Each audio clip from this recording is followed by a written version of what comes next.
We needed to get back to the store. We had a meeting in an hour with the ogres, and we couldn't afford to look out of sorts or they would discover we had decided to rob them blind rather than sticking to our deal.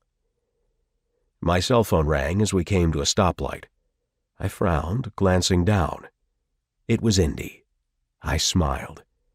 Hopefully her night had been successful, netting us an easy 6 figures from the auction. "Hello, doll," I began, but my breath tightened as I heard her. She was crying. "Everyone is dead," she whispered between sobs.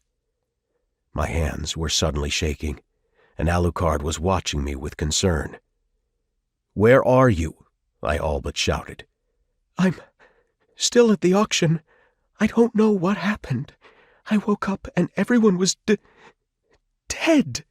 I think," she took a shaky breath, "I think I need to leave."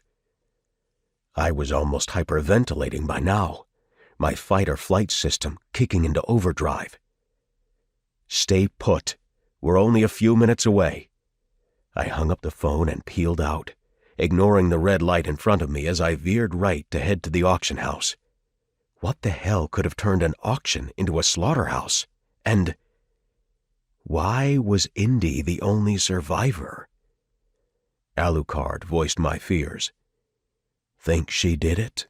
he asked softly. "Gunnar was a much better sidekick," I spat.